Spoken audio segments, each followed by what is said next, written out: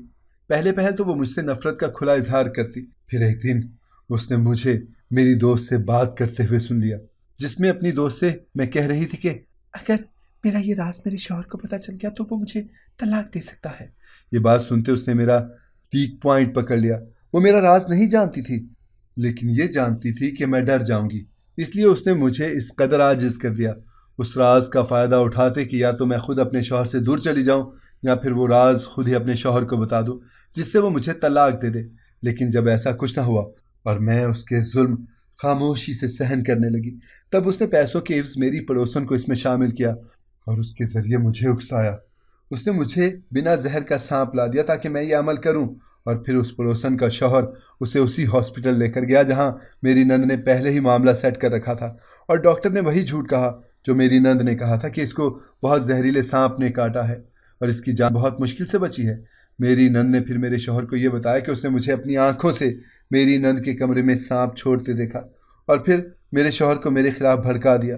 میرا شوہر مجھے طلاق دے دیتا، لیکن میری نند نے روک دیا تاکہ مفت کی ملازمہ ہاتھ سے نہ جائے، اور پھر روتے روتے میرے شوہر کو اپنی دوست سے نکاح کرنے پر رضامند کر لیا۔ میرے شوہر نے یہ جھوٹ بھی میری نند کے کہنے پر کہا کہ اس کی تدفین ہو گئی ہے، اور پھر پلان کے مطابق میری نند کی دوست نے بھی قسمیں دے کر اپنے بھائی کو شادی کے لیے رضامند کیا۔ یوں دونوں کی شادی ایک ہی دن میں ہو گئی۔ جہاں یہ سب سن کر میں بھی دنگ رہ گئی تھی کہ میری نند نے اتنا بڑا گیم کھیلا، وہیں میرا شوہر بھی بے یقینی سے اپنی بہن کو دیکھنے لگا، پھر ایک دم اسے خود سے دور دھکیلا اور اگلے ہی لمحے میری سوتن کو بھی گھر سے نکال دیا۔ میری نند روتے ہوئے معافیاں مانگنے لگی، پر میرے شوہر نے اسے معاف نہیں کیا۔ میرے شوہر اور نند مجھ سے معافی مانگنے لگے اور میں نے انہیں معاف کر دیا۔ میرے شوہر نے مجھ سے پوچھا، ایسا کون سا راز ہے جس کے پتہ چل جانے کے ڈر سے تم اتنا سب کچھ برداشت کرتی رہیں؟ میرے شوہر کی بات پر میں رونے لگی۔ جب وہ دوبارہ بولے تو مجھے بتا دو، میں تمہیں طلاق نہیں دوں گا، میرا یقین کرو۔ تو پھر میں نے انہیں اپنا بڑا راز بتا دیا۔ آپ سے شادی سے پہلے میری 2 شادیاں ہو چکی تھیں کسی اور سے، لیکن مجھ سے شادی کی رات ہی میرے پہلے شوہر کا انتقال ہو گیا۔ پھر میری دوسری شادی ہوئی اور وہاں بھی یہ راز چھپایا گیا کہ میری پہلے شادی ہو چکی ہے، تو اس نے بھی مجھے شادی کی پہلی رات ہی یہ پتہ چلنے پر طلاق دے دی۔ میں ڈر گئی تھی کہ کہیں آپ کو بھی یہ بات پتہ چلی تو آپ مجھے طلاق ہی نہ دے دیں۔ میں رونے لگی تو میرے شوہر نے مجھے چپ کروایا اور کہا، بس چپ کر جاؤ، اس میں تمہاری تو کوئی غلطی نہیں ہے نا۔ اس بات کو اب سال ہو گیا ہے۔ میری سوتن نے خود ہی میرے شوہر سے خلا لے لی۔ اب گھر کے سارے کام جو پہلے میں کرتی تھی اب میری نند کرتی ہے، کیونکہ میں ماں بننے والی ہوں، اور میرا شوہر مجھے ایک کام کو بھی ہاتھ نہیں لگانے دیتا۔ اب میں اپنی زندگی سے بہت خوش ہوں۔ بہنوں اور بھائیوں، کسی کے لیے برا سوچنے اور کرنے سے پہلے یہ یاد رکھیں کہ مکافات عمل لازم ہوتا ہے۔ اگر آپ کو ہماری کہانی پسند آئی ہے تو اسے لائک کریں، شیئر کریں اور ہمارے چینل کو سبسکرائب کریں۔ اگلی کہانی تک کے لیے اجازت دیجیے۔ اللہ حافظ۔